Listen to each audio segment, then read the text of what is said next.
आज सक्षम विदेश नीति के द्वारा प्रधानमंत्री जी के नेतृत्व में, और यहां विदेश मंत्री जी स्वयं बैठे हुए हैं, भारत उस मुकाम तक पहुंचा है कि रशिया कहता है India is our traditional ally और अमेरिका कहता है India is our strategic ally. और यह बात सिर्फ बयानों तक सीमित नहीं है। रशिया से हमने S-400 एंटी मिसाइल सिस्टम लिया है जो रूस ने किसी को नहीं दिया, और अमेरिका से हमने प्रीडेटर ड्रोन लिए हैं जो नाटो के बाहर उसने किसी को नहीं दिए। आप सोचिए यह सक्षम विदेश नीति क्या संभव है कि रूस और अमेरिका दोनों अपने सबसे सक्षम हथियार भारत को देने के लिए तैयार हो।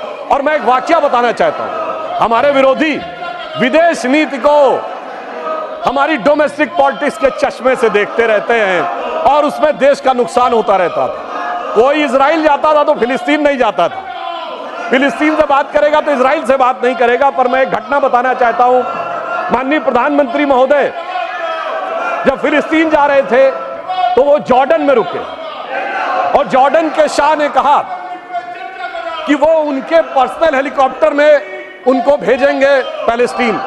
उल्लेखनीय बात यह है कि जॉर्डन के शाह हुसैन प्रोफेट मोहम्मद की डायरेक्ट डिसेंडेंसी में है, एक ही परिवार है जो प्रोफेट मोहम्मद की डायरेक्ट डिसेंडेंसी में है। और आप सोचिए जॉर्डन का प्लेन था, हेलीकॉप्टर जा रहा था पैलेस्टीन और उसको एस्कॉर्ट कर रहे थे इजराइल के फाइटर्स। आप सोचिए इजराइल और फिलिस्तीन कभी किसी एक देश के साथ अगर एक रूप में कभी हुए हो तो वो प्रधानमंत्री श्री नरेंद्र मोदी जी के नेतृत्व में। तो डिजिटल ट्रांसफॉर्मेशन हो या डिप्लोमेटिक ट्रांसफॉर्मेशन, दोनों में भारत एक नए सिरे से एक नए स्वरूप में आगे बढ़ता हुआ आगे दिखाई पड़ रहा है।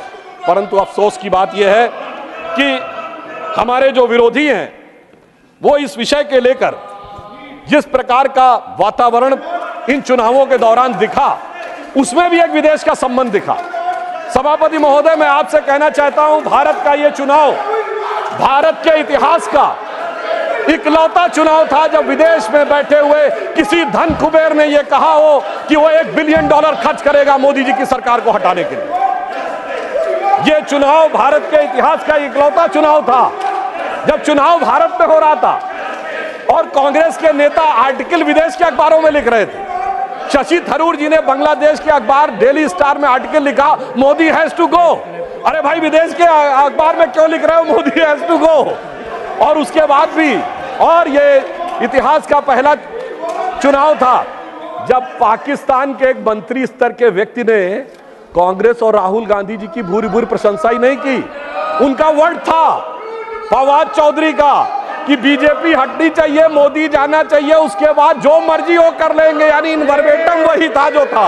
अरे क्यों नहीं आपने बोला कि आप कौन होते हैं हमारे बारे में बोलने वाले? मैं याद दिलाना चाहता हूं, जब डॉक्टर मनमोहन सिंह प्रधानमंत्री थे और श्री नरेंद्र मोदी जी मुख्यमंत्री थे और उस समय पाकिस्तान के तत्कालीन प्रधानमंत्री नवाज शरीफ जी ने मनमोहन सिंह जी के बारे में आपत्तिजनक बात बोली थी, तो उस समय नरेंद्र मोदी जी ने दहाड़ कर कहा था, कौन होता है पाकिस्तान का व्यक्ति 120 करोड़ देशों के हमारे प्रधानमंत्री के बारे में बोलने वाला? मगर अफसोस आपके मुंह से एक शब्द नहीं निकला। इसलिए मैं कह रहा हूं, भारत का ये बदलाव एक बड़ा बदलाव हो रहा है। और मगर इन चुनावों ने एक निष्कर्ष और दिया है सभापति महोदय, एक निष्कर्ष और दिया है कि कांग्रेस पार्टी को आज बड़ी उत्साह नजर आ रहा है कि वो उभर कर सामने आ गए। मगर महोदय, एक बात ध्यान देने योग्य है इस चुनाव में कि जहां हमारा और कांग्रेस का मुकाबला था वहां तो कांग्रेस कुछ नहीं कर पाई, अपने सहयोगियों के कंधे पे चढ़ के बहुत कुछ प्राप्त किया है। उत्तर प्रदेश में आज समाजवादी पार्टी और कांग्रेस एक साथ आए हैं, तो मैं सिर्फ इतना कहना चाहूंगा कि ये लोग जिस वोट बैंक के चक्कर में साथ साथ आए हैं वो एक के लिए बड़ा चिंता का सबब बनने वाला है। महोदय, ये कुछ हिंदी फिल्मों की पुरानी स्टोरी की तरह है कि पुराना आशिक लौट के आ रहा है। अगर वो पुराना इश्क जाग गया तो आप ये समझिए कि ये समाजवादी पार्टी के लिए बहुत बड़ी चुनौती होने वाली है, क्योंकि वो कहते हैं, सपा कहती है मेरा कारनामा तो देख, तो कांग्रेस कहती है मैं तेरा आशिक पुराना तो देख, तो उधर एक हैदराबादी हजरत है जो कहते मेरा घराना तो देख। और इस ट्रायंगल से का एक नया स्वरूप इस चुनाव में उभरता हुआ नजर आया है। मैं एक विषय और कहना चाहूंगा, इस चुनाव में चुनावी प्रक्रिया को लेकर जिस प्रकार के आक्षेप आरोप लगाए गए, आज मैं अपेक्षा करूंगा कि कांग्रेस पार्टी के वरिष्ठ नेता इस बात के लिए माफी मांगे कि उन्होंने विदेश की धरती पर जा कहा था कि democracy in India has finished. उन्होंने ये कहा था कि जुडिशियल प्रोसेस समाप्त हो गया है। अब उसी डेमोक्रेसी के चलते हुए आपकी अनेक सरकारें बनी हैं और आप अपने को हार के भी जीत की बात कह रहे हैं। इसका अर्थ यह हो गया बहुत स्पष्ट रूप से कि अपने राजनीतिक नफे नुकसान के तराजू पर तौलकर आप देश की गरिमा को गिराने का प्रयास भविष्य में न करें। और नीट के विषय में भी एक बात कहना चाहता हूं सभापति महोदय। नीट को लेकर हमारी सरकार पूरी तरह संवेदनशील भी है और सतर्क भी है।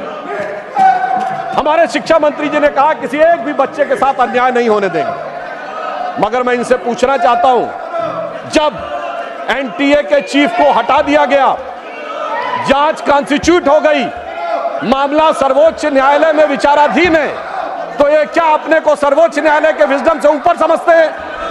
यदि विषय सर्वोच्च न्यायालय में विचाराधीन है तो उससे पहले इस प्रकार का वातावरण बनाना, इसका अर्थ यह हो गया कि यदि न्यायालय उस पर टिप्पणी देने जा रहा है मगर हम उससे पहले उसके ऊपर विवाद करना चाहते हैं। और मैं ये भी बताना चाहता हूं कि महोदय, आज जो लोग बोल रहे हैं राजस्थान में 1.5 दर्जन पेपर लीक आउट हुए थे, हमारी सरकार ने तो संवेदनशीलता की बात कही। उनके मुख्यमंत्री का एक चर्चित बयान आया था, मैं तो जादूगर हूं, मैं सब कुछ ठीक कर दूंगा, मुझे सब कुछ पता रहता है। इसलिए मैं ये बताना चाहता हूं कि छात्रों के विषय को लेकर हमारी सरकार पूरी तरीके से संवेदनशील है और पूरी तरीके से सतर्क है और शिक्षा मंत्री ने भी यह बात बिल्कुल स्पष्ट की है। अंत में मैं ये कहना चाहता हूं सभापति महोदय कि राष्ट्रपति महोदया ने यह बताया कि हमारी सरकार ने क्या काम किए और अमृतकाल में आगे क्या काम करने जा रहे हैं।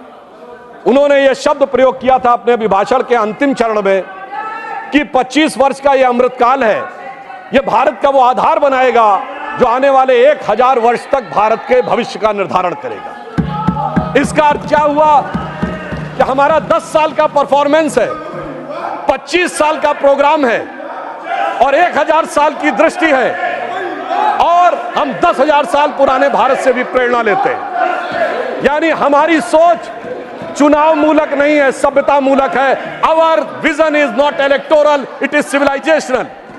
इसीलिए हम 1000 साल आगे के भारत के भी सोचते हैं। इनको कोई फर्क नहीं पड़ता 20 साल बाद क्या होगा, 25 साल बाद क्या होगा, पर हम 1000 साल आगे के भारत के बारे में सोचते हैं, 25 साल के आगे के भारत के बारे में योजना बनाते हैं और हजारों साल पहले के भारत से प्रेरणा लेते हैं। और इसलिए मैं ये कहना चाहूंगा कि हमारे विरोधी चाहे जो भी कर ले, मगर सभापति महोदय, जो हमारी राष्ट्रपति महोदया ने कहा था कि सब लोग आए, मैं इनसे अनुरोध करूंगा आइए, साथ में मिलिए, साथ में विचार करिए और उसके बाद एक साथ देश के विकास के लिए आगे बढ़िए। अभी जो आपको प्राप्त हुआ है इसको मंजिल समझिए नहीं, अभी हम सबको मिलकर देश के लिए बहुत आगे चलना है।